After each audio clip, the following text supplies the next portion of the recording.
Hello everyone, welcome to my channel. இந்த வீடியோல நம்ம என்ன பார்க்க போறோம்னா எம்எல் பைப்லைன் பத்தி தான் பார்க்க போறோம். எம்எல் பைப்லைன்னா என்ன, இப்போ ஒரு ப்ராப்ளம் ஸ்டேட்மெண்ட் கொடுக்குறாங்கன்னா அதை எப்படி நம்ம அப்ரோச் பண்றது, ஸ்டெப் பை ஸ்டெப்பா எப்படி அப்ரோச் பண்றது அப்படின்றத டீட்டெயிலா பார்க்கறது தான் பைப்லைன். இப்போ அதை ஸ்டெப் பை ஸ்டெப்பா நம்ம பார்ப்போம். ஃபர்ஸ்ட் இது என்னன்னா, first data collection and integration. Second part, data visualization and analysis. Third part, picture selection and engineering.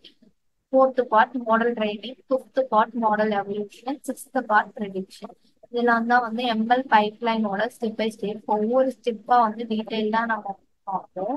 First data collection. Data கலெக்ஷனா என்னன்னா, நமக்கு இப்போ ஒரு ப்ராஜெக்ட் எடுத்துக்கோன்னா அந்த ப்ராஜெக்ட்டுக்கு தேவையான டேட்டா. ஃபார் எக்ஸாம்பிள், இப்போ ஹவுஸ் ப்ரைஸ் ப்ரிடிக்ஷன்னா ஒரு ஹவுஸோட இந்த ஹவுஸ் டீடைல்ஸ் எல்லாம் கலெக்ட் பண்ணுவோம்.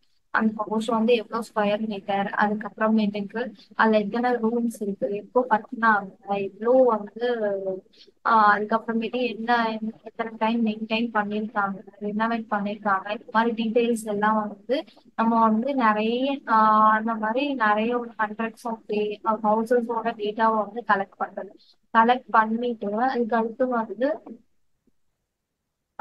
அதை நம்ம எல்லா எந்தெந்த டேட்டா ரொம்ப சிமிலரா இருக்கோ அதெல்லாம் ஒன்னா செக்ரிகேட் பண்றாங்க. ஸோ சிமிலரான டேட்டாஸை ஒன்னா வைக்கிறாங்க. அதுக்கு அடுத்து இன்டகிரேஷன் அதான் டேட்டா கலெக்ஷன் அண்ட் இன்டகிரேஷன். இது ரெண்டும் ஃபர்ஸ்ட் பார்ட்.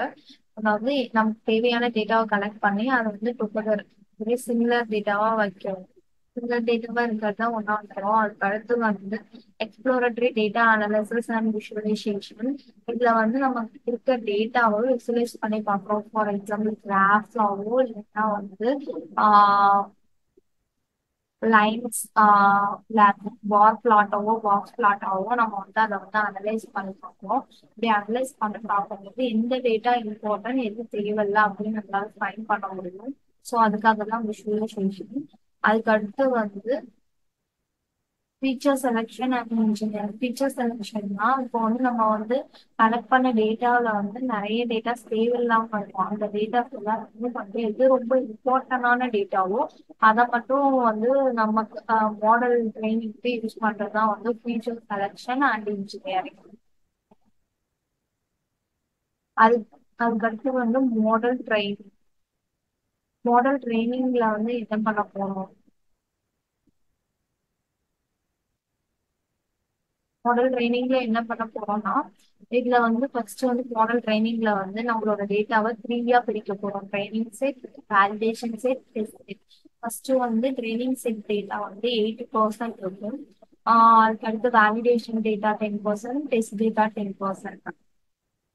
இந்த ட்ரைனிங் டேட்டா வச்சு நம்ம மாடலை ட்ரெயின் பண்ணிட்டு வேலிடேஷன் டெஸ்ட் டேட்டாவை வச்சு மாடலை எவாலுவேட் பண்ண போறோம்.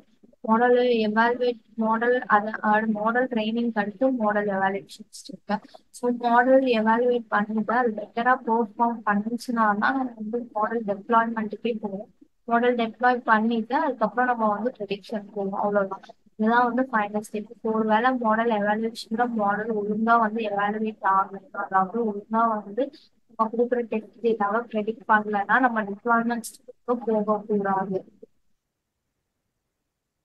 இதெல்லாம் தான் நம்ம எம்எல் பைப்லைன்ல ஒரு ப்ராப்ளம் ஸ்டேட்மெண்ட் கொடுத்தாங்கன்னா இதெல்லாம் இந்த ஸ்டெப்ஸ்லாம் தான் நம்ம ஃபாலோ பண்ணணும். இதுதான் complete pipeline of ML. Thank you for வாட்சிங். பை.